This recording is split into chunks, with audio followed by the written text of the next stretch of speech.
In the plot rundown of the movie, Orphan 2009, you are going to see a couple who adopts a mysterious girl who appears to be a 9-year-old child, but is, in reality, a mature woman harboring dark secrets.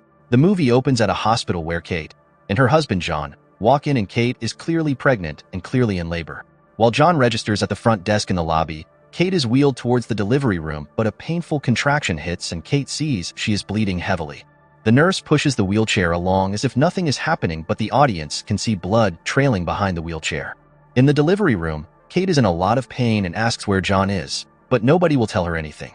The doctor tells her to relax, but Kate knows something is wrong with her baby. Before she has time to think, the doctor grabs his scalpel and begins to cut into Kate's stomach. Kate yells and screams as the doctor cuts into her. After a few seconds, a baby's cry is heard and the nurse hands her a stillborn baby covered in a bloody blanket. Kate screams in horror and springs up in bed after her nightmare. She creeps out of bed without waking John and goes to the bathroom. For a moment, she stares at the large incision scar that goes from her belly button all the way to her abdomen. She pops an antidepressant pill into her mouth and then crawls back into bed with John. The next morning, Kate goes to see her therapist, Dr. Browning. Kate says that perhaps the nightmares are happening because she and John are seeing children that same week so they can adopt one. She also says that she passed by the liquor store on the way to the office. Dr. Browning asks if she went inside, but Kate says she didn't. However, she was extremely tempted. Dr. Browning says that she is able to resist that temptation, then she is most certainly able to hold her own as an adoptive mother. Kate goes straight from Dr. Browning's office to a school for the deaf or hearing impaired. She is greeted by her 5-year-old daughter, Max. Max holds up a picture she drew and Kate says in sign language that it's very beautiful. As Kate is driving home with Max in her car, she spots a young pregnant woman with her child walking together. Kate is so distracted that a large truck almost hits her. Back at home, Kate is playing the piano while something constantly keeps banging against the house. Finally having enough, Kate goes outside and sees Max attempting to shoot a basket. Kate tells her to stop and Max says that she is sorry, but Kate apologizes and says she shouldn't have yelled. Seconds later, John pulls up in the driveway with their son, Danny, who takes the ball from Max and shoots a hoop. Kate tries to say hello to Danny, but he rushes past her to go and play. Later in the night, Kate goes to tuck Max into bed. Max removes her hearing aid, so everything goes silent for a while. Through sign language and subtitles for the audience, Max asks her to read a bedtime story. The story is about Max and how happy she was that she was getting a baby sister, but then baby Jessica died and went to heaven. Max was happy that Jessica was in heaven, but wishes that she could have met her. After the story, Max asks if baby Jessica is an angel, to which Kate responds by saying yes. After kissing Max goodnight, Kate goes to the bedroom to take her antidepressant. She is startled when John suddenly appears from behind her. Kate and John crawl into bed and Kate says that even though she isn't having second thoughts about adopting, she is excited and nervous. She hasn't felt this way since she thought they were going to bring baby Jessica home. John says that they shouldn't adopt for his sake, but Kate says they aren't, and that she really wants to take the love she had for Jessica and share it. The next morning, Kate and John go to St. Mariana's orphanage for girls. When Kate and John get out of the car, they are greeted by Sister Abigail, who thanks them for coming. As they walk inside, someone is watching them from a window. When Kate gets the feeling that they're being watched, she looks up to the window but sees nothing. Kate and John separate as Kate is shown the girls by Sister Abigail while John goes to use the bathroom.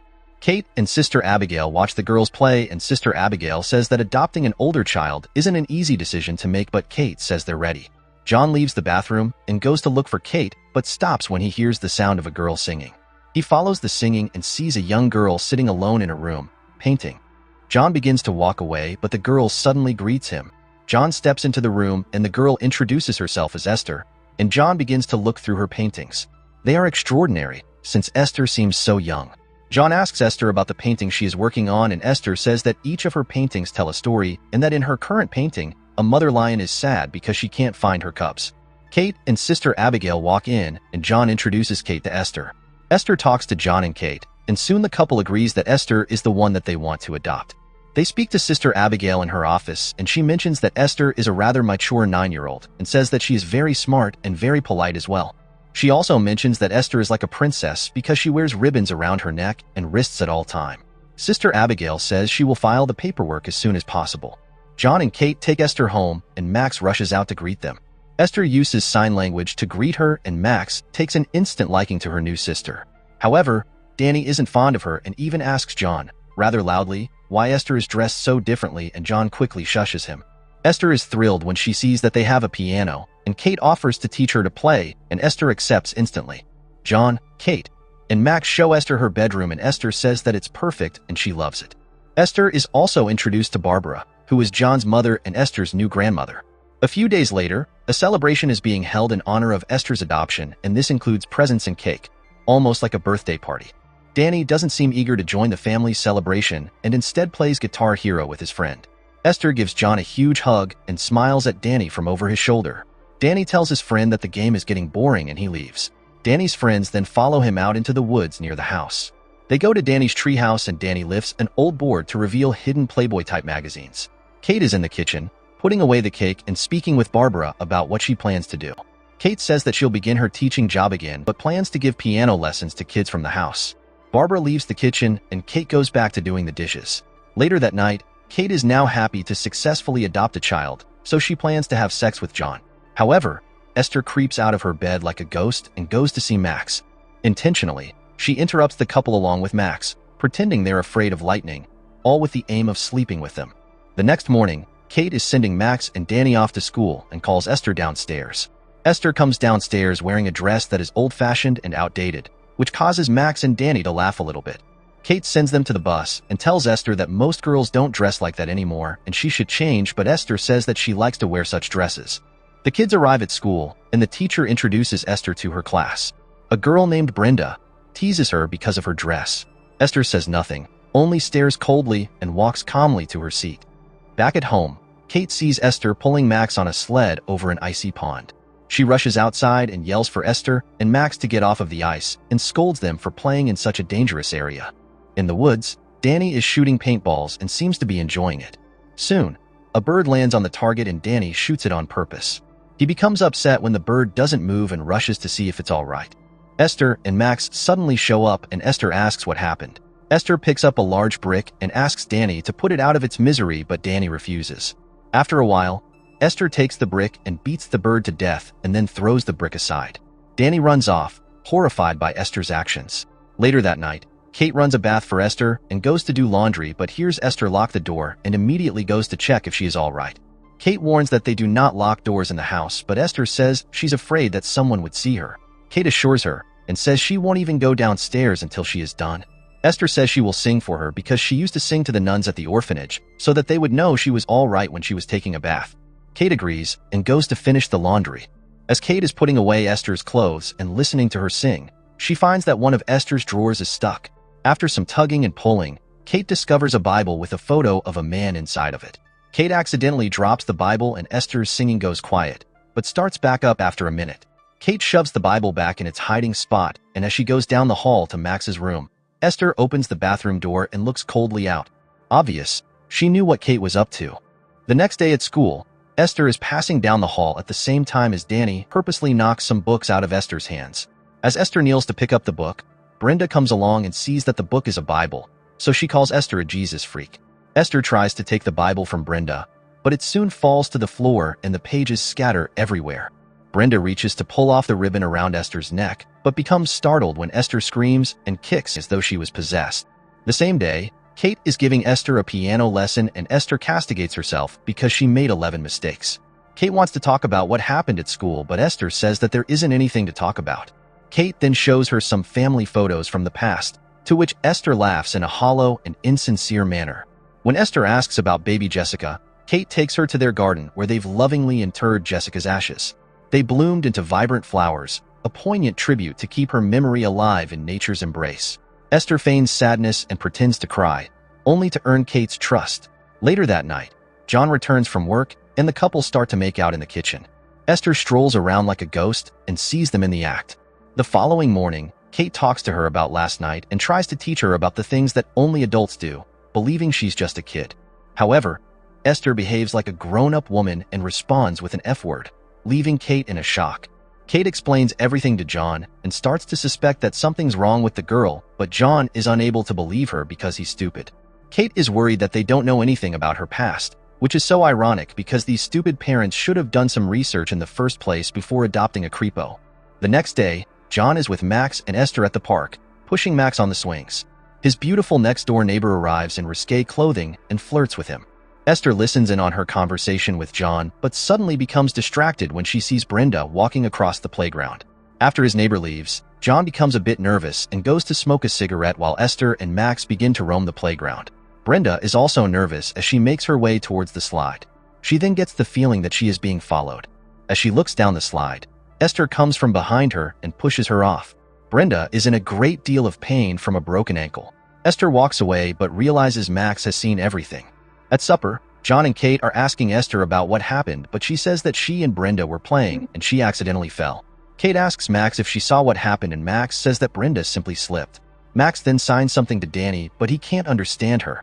Esther interrupts and tells him that Max asked for him to pass the bread and butter.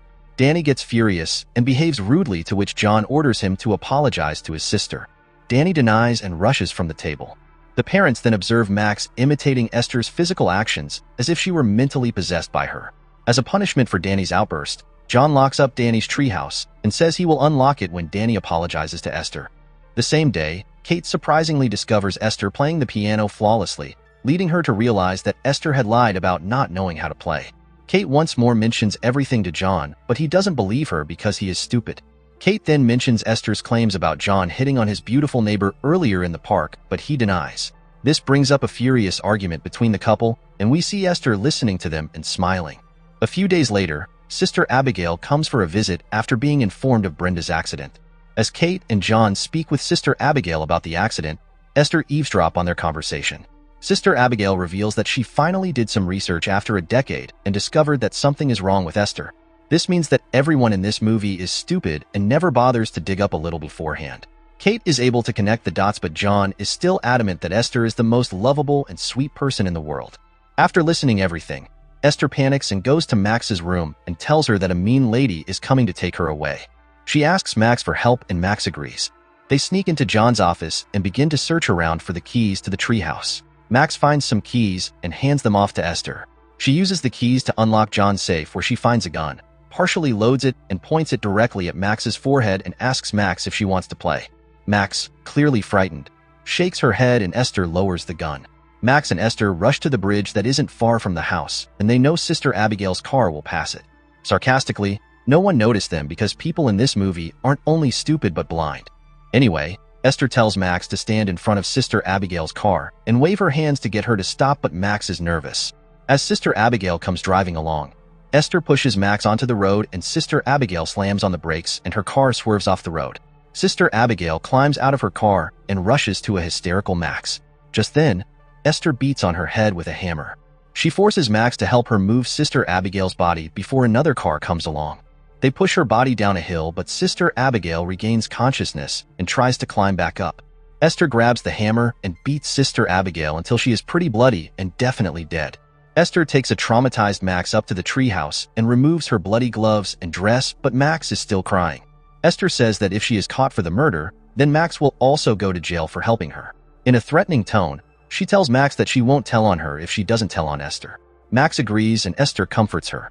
As the two are climbing down from the treehouse, Danny watches from afar and Esther spots him but walks away anyway. As Danny sleeps, he is startled awake when Esther holds a box cutter blade to his throat and asks him what he saw. He says that he only saw her and Max coming down from the treehouse, and Esther says that if he tells anyone then she will castrate him. Danny, clearly upset, accidentally wets himself. She releases Danny and leaves the room calmly. The next day, John finally gives in and he and Kate take Esther to Dr. Browning. So here comes another stupid woman because Dr. Browning says that Kate is the one at fault and not Esther. Seriously? Kate is further frustrated when John doesn't even back her up and just remains quiet the entire session, further estranging the couple. When they return home, Kate receives a call from the orphanage and is informed about Sister Abigail's death. Her frozen body is discovered at night, but the police is unable to find any evidence. The next morning, Kate is dropping Danny and Max off at their schools. Kate asks if Esther has done anything to hurt them. Terrified of Esther, they both say no and Danny hops out of the car.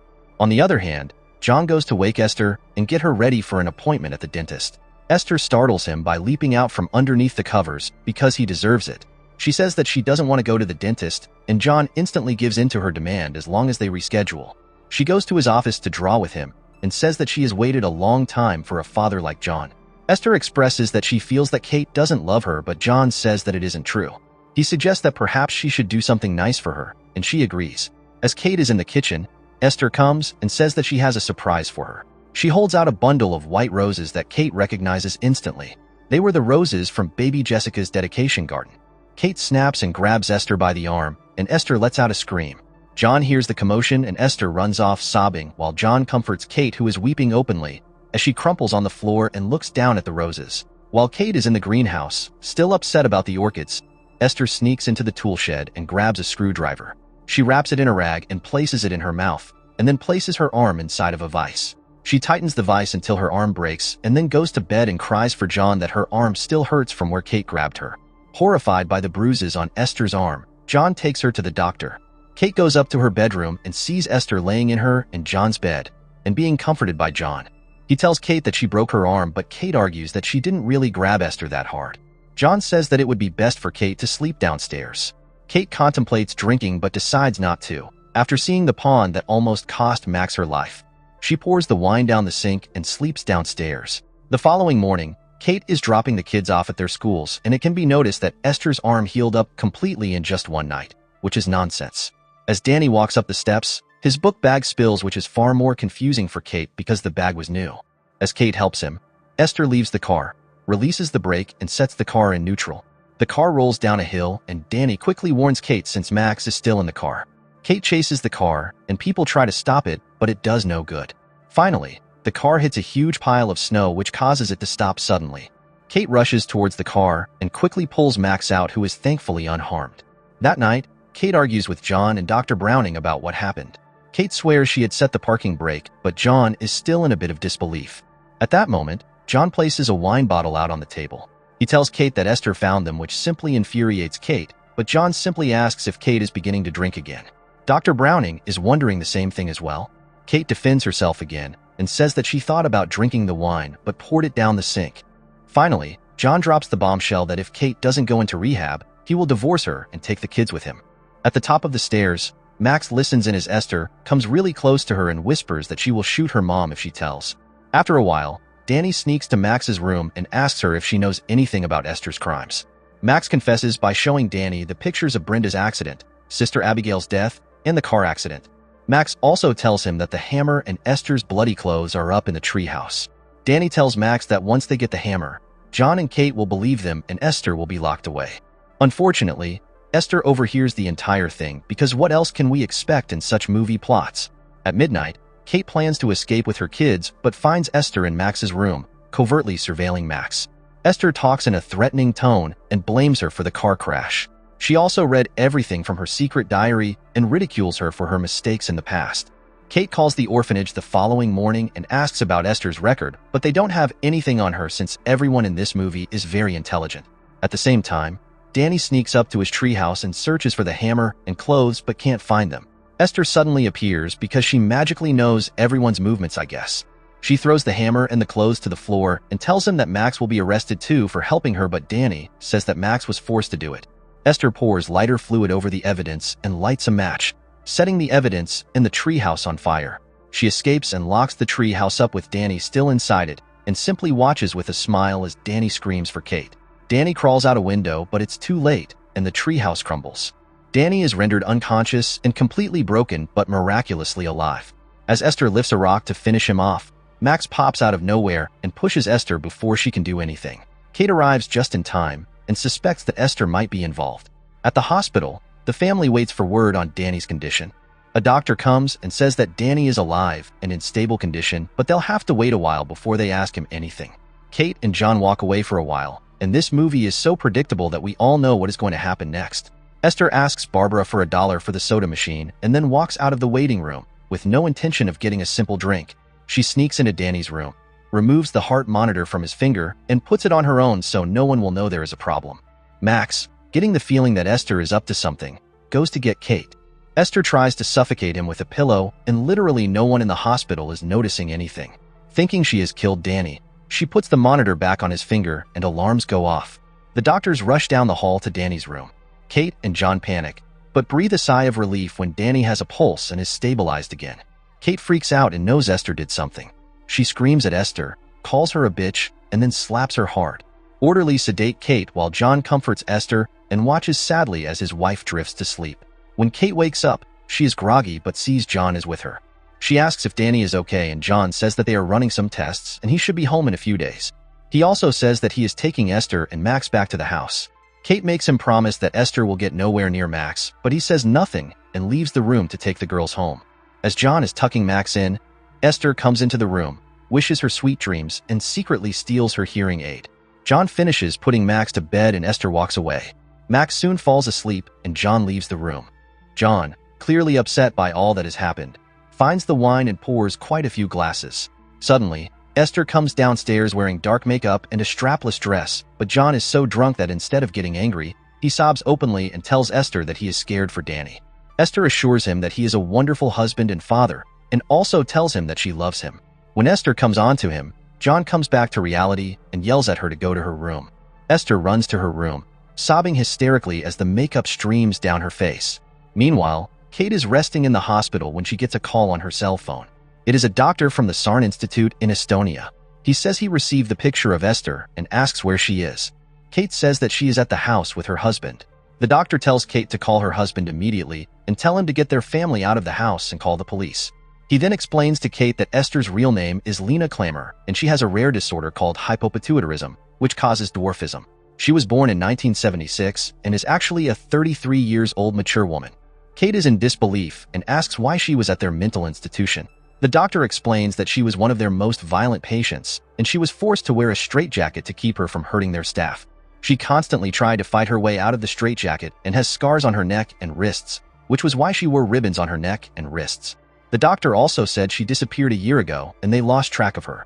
The scene cuts to Esther removing her fake teeth and taking off her makeup, finally revealing her real mature face. John goes on the search for Esther in her room but finds she isn't there. Gut in the black light of the aquarium, he sees Esther's paintings for what they really are, images of violence and sex. John is mortified but continues on the search, just as the lights go out. He goes downstairs to the electric panel and is stabbed by Esther repeatedly, which was quite unexpected since he was the protagonist. She eventually kills him, then looks at the top of the stairs and sees that Max has witnessed the whole thing. Max runs off and hides as Esther grabs John's gun from the safe and goes on the search for Max. Thankfully, Kate has escaped from the hospital and races to the house. The road is so slick that when Kate arrives, she crashes through the house and alerts Esther, who is upstairs searching for Max. Kate discovers John and breaks down, but her concern lies with Max. Esther finds Kate and shoots her in the shoulder, but Kate is okay and continues the search for Max. We see that Max is in the greenhouse and hiding behind the plants.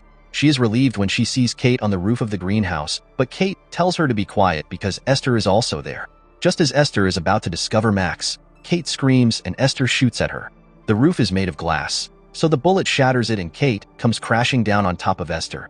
Max waits anxiously before Kate regains consciousness and grabs Max to escape. Kate takes Max down to the pond and comforts her, just as she sees police cars pull up to the house to arrest Esther, but we all know what's coming. When the police enter the house, they search the entire household, but Esther is gone. At the pond, Kate is continuing to comfort Max when Esther suddenly lunges at her with a knife. Kate and Esther wrestle each other down a hill and right onto the pond, with Max watching on in terror. So it's time to wonder that where the hell are those stupid cops at this moment? I think the cops are also deaf and blind in this movie. Anyway, the gun flies out of Esther's hand as she and Kate wrestle, landing only a few yards away from Max. Max grabs the gun and holds it up, being only 4 and not knowing how to fire. Max aims and shoots the ice instead of Esther. The ice cracks and breaks, and both Esther and Kate fall into the freezing water. They both fight underwater with the knife.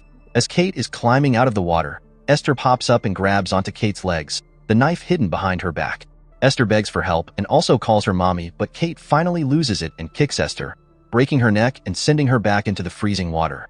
Esther sinks into the icy water, and Kate escapes with Max as those blind cops finally begin to see.